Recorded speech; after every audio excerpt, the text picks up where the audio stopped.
It's a lot of fun, though. Like, I enjoy being out in Seattle. I enjoy playing for this organization with these coaches, with these guys in the locker room.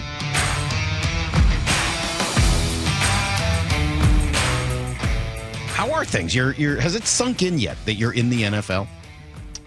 Not completely yet. Kind of got to wake up every single day, and when you walk into the facility, then it kind of hits you. Like, man, you're a Seattle Seahawk, and you get to live out your lifelong dream. Is it harder than you might have expected? Easier than you might have expected? More fun? More work? How do you find it? Man, I would say it's definitely harder, both mentally and physically, just going against the guys that I get to go against every single day. It's a lot of fun, though. Like, I enjoy being out in Seattle. I enjoy playing for this organization with these coaches, with these guys in the locker room, and we're having a blast every single day. So there's definitely some pros and cons to the NFL life, but I'm enjoying everything so far. Well, you say mental and physical, so I think everyone would assume the physical, right? Especially coming from where you were coming from. Obviously, you get Leonard Williams in front of you, and you mentioned it the other day, right? It's no secret that these guys are pretty good, him and Jaron Reed and the rest of them. But what is it about the mental part that is more challenging from where you had been previously? Yeah, I would say just having to be locked in every single play and just being able to play your best football every single down. I mean, mentally going against those guys, you have to be locked in at a point to where you can't give anything away. You can't be looking in a certain direction. You can't be leaning back in your stance, because there's such good football players that they pick up on that. And we kind of game plan against each other every single day just by watching our film. And so mentally, you just have to be so locked in every single play, to the cadence, to the play, and then to yourself, to make sure you're not giving away any tips to kind of hinder the offense before the play even starts. What we saw you the other day during the one-on-one pass rush drill, and saw Leonard Williams come over and saw you guys chatting for quite some time. What is he talking about with you? What are you guys going through? What is that like? Yeah, I would say he's just coached me up, and like the big thing about Leo and kind of how he helps me is just I pick his brain as much as I possibly can. I mean, I ask him about certain situations. If you read this, what are you doing? Is it something I'm doing that's getting you to your next move, and things like that. So anytime I get to talk to a guy that's played that much football, is that good a football player and is that knowledgeable, and then as well be that great a leader and kind of that type of person, I mean, I'll soak up as much as I possibly can, because he's a great football player, a great dude. And so just trying to understand the game from everybody's perspective, offense and defensive line, is huge kind of in my rookie year, to learn as much as I can. Does that start with a question from you, or does that start with him reaching out and trying to be helpful? Both. There's a lot of times I'm asking questions. A lot of times like, hey, Zabes, this is what I saw. This is going to help you out in the future. So, I mean, it's going both ways, and I think that's what I enjoy about it most, is that he's helping me along with answering every single question that I have.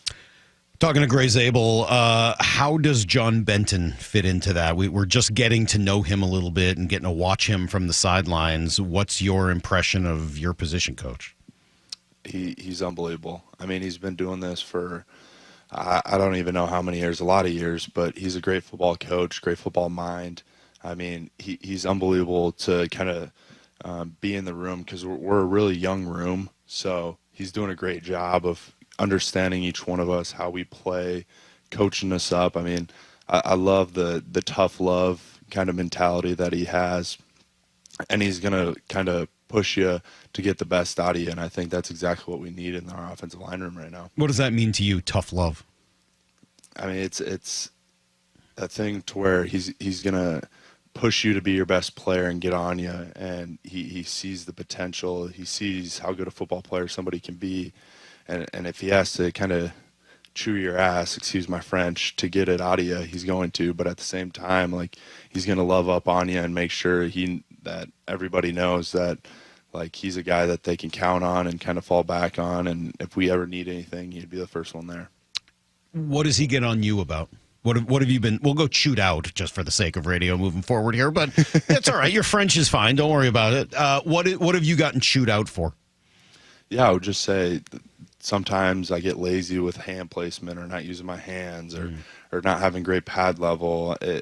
I would say chewed out's the wrong word to use because it's more like get on you and constant reminders. But there's a lot of things that you tend to have to work on, and sometimes you got to pick out one or two every single day to get better at, and then just continue to pick out one or two more the next day. As you're making this adjustment from college to the pros, which has been more challenging, run blocking or pass blocking? Man, I would probably say pass blocking, just how fast they get off the ball. And like I think I mentioned it the other day, like your weakness is just magnified tenfold every single day because they understand how to beat you, and then you got to be able to constantly work on that and get better at that. So your kind of weaknesses are starting to shrink down. So I would say pass blocking, just because the amount of games and just the type of players that we're going against every single day. Are you happy to be a left guard? I mean, like, one of the things that we talked about a lot, right, was your versatility in college. You played all 5 positions along the line. Have you played anything else since you've been here? Or has it just been you're the left guard and let's roll with it? Just kind of been playing the left guard position. I mean, playing a guard is kind of like fighting in a phone booth. Happens so quickly. You're kind of locked into a certain space, and then at the end of the day, you're going to have to block somebody every single play. So it doesn't matter what hand you put down in the dirt or what stance you take, you're going to have to block somebody and keep the quarterback clean. You grow up with a lot of phone booths there in South Dakota? None at all. I was going to say, like, you ever been in a phone booth? Nope. I was just giving our producer some grief over things that he doesn't know. He's 27, 28 years old. So, all right, you've never been in a phone booth. Trust me, it wasn't great. They were pretty gross and generally kind of grimy. So being in a phone booth was not all that exciting. Hey, we appreciate it. It's nice to get. Were you shotgunning Gatorade, by the way, the other day? Yep, just trying to show some of the Midwest traditions to Charles here as we start to grow closer and get to know each other a little bit more. When you shotgun Gatorade, does color matter? Like the color of the Gatorade matter? No, not at all. Not at all? You don't have a preference or a choice when you're chugging Gatorade? Not really. I mean, I'm a huge lemon lime guy. That or Glacier Freeze are my two go-to. So wait, you actually use the names of the Gatorades, not just the color? No, because you know how it is. There's a lot of discrepancy over, like, is it yellow Gatorade, green Gatorade? Okay. So I just throw out lemon lime so everyone knows. The light blue versus the darker blue. Exactly. Okay. Yep. All right. Well, I assume you are the winner in terms of Gatorade chugging, since I'm assuming not that many people have done it. Might have to have a competition every single day after practice. All right, man. Well, we appreciate it. Thanks for stopping by. Thanks for spending a few minutes. Continued good luck, and looking forward to watching an actual preseason game less than a week from tonight. Pretty cool.